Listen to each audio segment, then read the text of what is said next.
প্রিয় দর্শক, আসসালামু আলাইকুম। আপনারা যে যেখান থেকে দেখছেন প্রত্যেককে শুভেচ্ছা অভিনন্দন। দর্শক, আপনারা দেখছেন ইউটিউব চ্যানেল খবর টিভি। প্রিয় দর্শক, চ্যানেলে নতুন হয়ে থাকলে চ্যানেলটি সাবস্ক্রাইব করে পাশের বেল বাটনটি চেপে দিয়ে পাশে থাকুন, যাতে করে প্রতিনিয়ত আপডেট সব খবরগুলো আপনারা পেতে পারেন। প্রিয় দর্শক, উপদেষ্টা নাহিদ ইসলাম, তিনি যেন কিসের উপদেষ্টা, যাক, সেটি জানার রুচি হয় না। কারণ হচ্ছে, ওদেরকে উপদেষ্টা কিংবা মন্ত্রী পরিষদের সদস্য মনে করতে খুবই কষ্ট লাগে। কারণ সেখানের যোগ্য ওরা না। ওরা বাংলাদেশটাকে ধ্বংস করে এই জামায়াত শিবির, রাজাকার জঙ্গিদের সাথে একাত্ম হয়ে তারা বাংলাদেশটা দখল করেছে। তাই এরা প্রধানমন্ত্রী চেয়ারে বসলেও এদের প্রতি কোনো শ্রদ্ধা সম্মান আসবে না। আজকে ওরা যদি রাজনীতি করে, রাজনীতির মাঠ থেকে সেখানে গিয়ে বসতো, তাহলে আমাদের শ্রদ্ধার কোনো কমতি থাকতো না। দর্শক, উপদেষ্টা নাহিদকে নিজুম মজুমদার এমন ধোলাই করেছেন, যা আলোচনার সভায় সে একটি কথাও বলতে পারেনি। নিজুম মজুমদার এমন ভাবে বিভিন্ন তথ্যগুলো তুলে ধরছিলেন এবং এমন ভাবে তাদেরকে গালমন্দ করছেন, সেটি ভাষায় প্রকাশ করার মতো না। প্রিয় দর্শক, নিজুম মজুমদারের সেই ভিডিওটি আপনাদেরকে আমি এখন শোনাবো। ভবিষ্যতে তাদের ফাঁসি হয়ে যেতে পারে। তাই তারা কি বুদ্ধি বার করলো, তারা এটিকে মুক্তিযুদ্ধের একটা প্যারালাল জায়গাতে নিয়ে যাবে। তারা যুক্তিটা এরকম দিচ্ছে যে মুক্তিযুদ্ধের পরে যদি আপনারা নতুন সংবিধান করে দেশ গড়তে পারেন, তাহলে এটাকে যদি আমরা দ্বিতীয় মুক্তিযুদ্ধ বলে নতুন করে সংবিধান করি, তাহলে এটা দ্বিতীয়বার। বুদ্ধির বহর দেখেন। অর্থাৎ ভবিষ্যতে তারা বলবে এটা নতুন করে আমরা দেশ স্বাধীন করেছি, তাই নতুন করে সংবিধান। কিন্তু রে ভাই, ফাঁসির দড়ি তোরা কি কোনোদিন এড়াতে পারবি? এই সংবিধানকে পাশ কাটিয়ে যা করা হবে সবই অবৈধ। কয়েকটা বাচ্চা ছেলেদের কাছে সারা বাংলাদেশ জিম্মি হয়ে গেছে। বাংলাদেশ আওয়ামী লীগ নেই, ধরা যাক বাংলাদেশ আওয়ামী লীগকে আপনি খুব খারাপ বলেন, তারা নেই দৃশ্যপটে, নেই। তাহলে আপনি কোন বালটা ছিঁড়ছেন? এত কিছু ফাঁকে আপনি কি প্রশ্ন করেছেন, এই সচিবালয়ে আগুন লাগলো সেটার কি করলি রে? সিসিটিভি ফুটেজ গুলো কোথায় গেল? এটা নিয়ে কথা বলছিস না কেন? ডিপ সিতে কি হচ্ছে? হাস, পিটার হাস এখানে কেন এসেছে? সেন্ট মার্টিন বন্ধ করলি কেন? দ্রব্যমূল্যের কি হলো?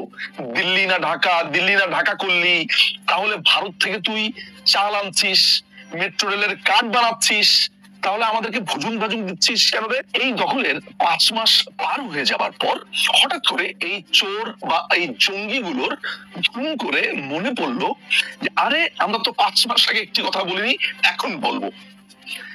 চারুলিকে আপনাকে আওয়ামী লীগের ভূত দেখাবে। অর্থাৎ দেখেন ভাই আমি কিছু করতে পারছি না এই আওয়ামী লীগের কারণে। এই ম্যান্ডেট আপনাকে কে দিয়েছে? আপনি কি কোনো ভোটের মাধ্যমে নির্বাচিত? আপনি কি কোনো গণভোটের আয়োজন করেছেন?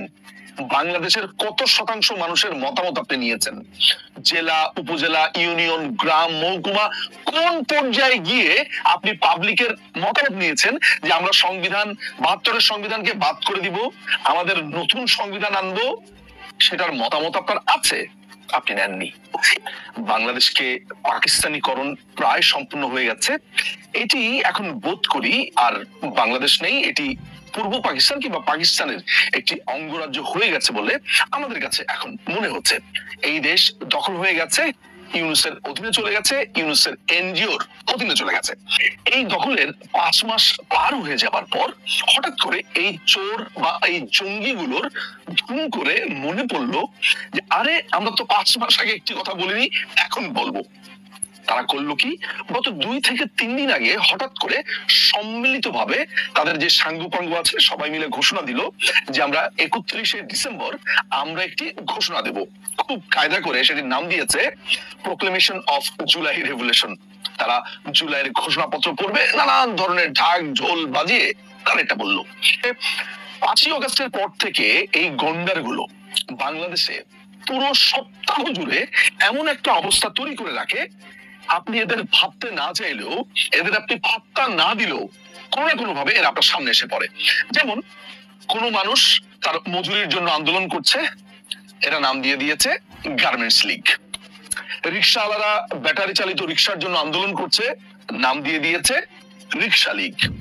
আনসাররা তাদের অধিকারের জন্য আন্দোলন করছে, শ্রমিক যেই লোকটাই কোনো একটা আন্দোলন করছে, এমনকি জুলাই ঘটনাতে এই জামাত শিবিরের সহিংসতাতে আহত বিভিন্ন মানুষ যখন হাসপাতালে কাতরাচ্ছে, তারা বেশি কেন কাতরালো, তারা কেন টাকা চাইলো, এদের নাম দিল যে এরা আসলে আওয়ামী লীগের কর্মী ছিল, এরা এখন জুলাইয়ের পক্ষের লোক বা লাল পতাকার পক্ষের লোক সেজেছে, এমনও বলেছে। অর্থাৎ চারুলিকে আপনাকে আওয়ামী লীগের ভূত দেখাবে, অর্থাৎ দেখেন ভাই আমি কিছু করতে পারছি না এই আওয়ামী লীগের কারণে, দেখেন ভাই আমি কিছু করতে পারছি না, শেখ হাসিনা ফেরত এসেছে।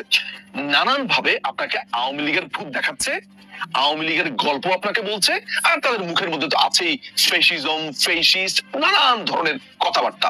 অর্থাৎ কোনো না কোনো ভাবে বাংলাদেশে গত 5.5 মাস ধরে চিন্তা করে দেখুন তো, যে তারা আলোচনাতে থাকতে চেয়েছে কি চায়নি। ধরা যাক আপনি তাদেরকে নিয়ে 2 দিন আলোচনা করলেন না, 3 দিনের মাথাতে একজন আরেকজনের গাড়িতে ধাক্কা মেরে বলবে আমাকে খুন করতে চেয়েছে, আমার গাড়ি টাকা দিয়েছে। কেউ যদি ধরেন ফোনে কেউ মজা করে তাদের সাথে কথা বলে আমাকে হত্যার হুমকি দিয়েছে। এক লোক সম্পূর্ণ একটা ডাইল খোর, একটা ড্যান্ডি খোর, রংপুরের এক ছেলে, সে বলছে তাকে নাকি হত্যার হুমকি দিয়েছে, নিজেই তার নিজের দরজার মধ্যে লেগে রেখেছে সমন্বয়ক সাবধান বা সামথিং লাইক দ্যাট। অর্থাৎ প্রত্যেকটা সময় তারা আলোচনার মধ্যে থাকতে চাইছে, আলোচনার একটা বস্তু হতে চাইছে, এইটা তো আছেই। মূলনীতি, এই মূলনীতিকে তারা বলছে মুজিববাদী, এবং মুজিববাদী বলে এবং বঙ্গবন্ধুকে একনায়ক বলে এই সংবিধানকেও এখন একনায়ক বলছে। কিন্তু আপনি প্রশ্ন করছেন না যে এই সংবিধানে তো বাংলাদেশের 72-এর পর থেকে প্রত্যেকটা সরকার এই সংবিধানকে ফলো করেছে। আমি যদি অন্য সবাইকেও বাদ দেই, বাংলাদেশের আরেকটি পার্টি যারা একটা দীর্ঘ সময় ক্ষমতায় ছিল, বিএনপি, তারাও এই সংবিধান মেনেছে। এরশাদ ক্ষমতায় ছিল 9 বছর, তারাও এই সংবিধান মেনেছে। What about that? এবং এই সংবিধান নিয়ে প্রচুর আলাপও হয়েছে তার পক্ষে, এরাই বলেছে হচ্ছে এই যে আপনি ক্ষমতা দখল করলেন, এই যে আপনি নতুন করে সংবিধান আনতে চান, যেটা আগামীকালকে খুব সম্ভবত ঘোষণা দেওয়া হবে, এবং ফরাদ মজার এটা বারবার বলে আসছে, এই ম্যান্ডেট আপনাকে কে দিয়েছে? আপনি কি কোনো ভোটের মাধ্যমে নির্বাচিত? আপনি কি কোনো গণভোটের আয়োজন করেছেন? বাংলাদেশের কত শতাংশ মানুষের মতামত আপনি নিয়েছেন? জেলা, উপজেলা, ইউনিয়ন, গ্রাম, মহকুমা, কোন পর্যায়ে গিয়ে আপনি পাবলিকের মতামত নিয়েছেন যে আমরা সংবিধান 72-এর সংবিধানকে বাদ করে দিব, আমাদের নতুন সংবিধান আনবো? সেটার মতামত আপনার আছে, আপনি নেননি। আপনি গণতন্ত্রের কথা বলছেন, আপনি জনগণকে সম্পৃক্ত করবার কথা বলছেন, বইয়ের পড়তে পড়তে বারবার বলছেন যে আমাদেরকে সংস্কার প্রয়োজন, সংস্কার প্রয়োজন। কিসের সংস্কার প্রয়োজন? কোনো মতামত ছাড়া, কোনো ভোট ছাড়া, নির্বাচন ছাড়া আপনি নতুন করে নিজের মনের মতো সংবিধান লিখে সেইটা চাপিয়ে দিয়ে আপনি নির্বাচন করবেন। অর্থাৎ আপনি একনায়কতান্ত্রিক আচরণ করে একটি গঠনতন্ত্র বানিয়ে মানুষকে আবার গণতান্ত্রিক হওয়ার সবক দিচ্ছেন।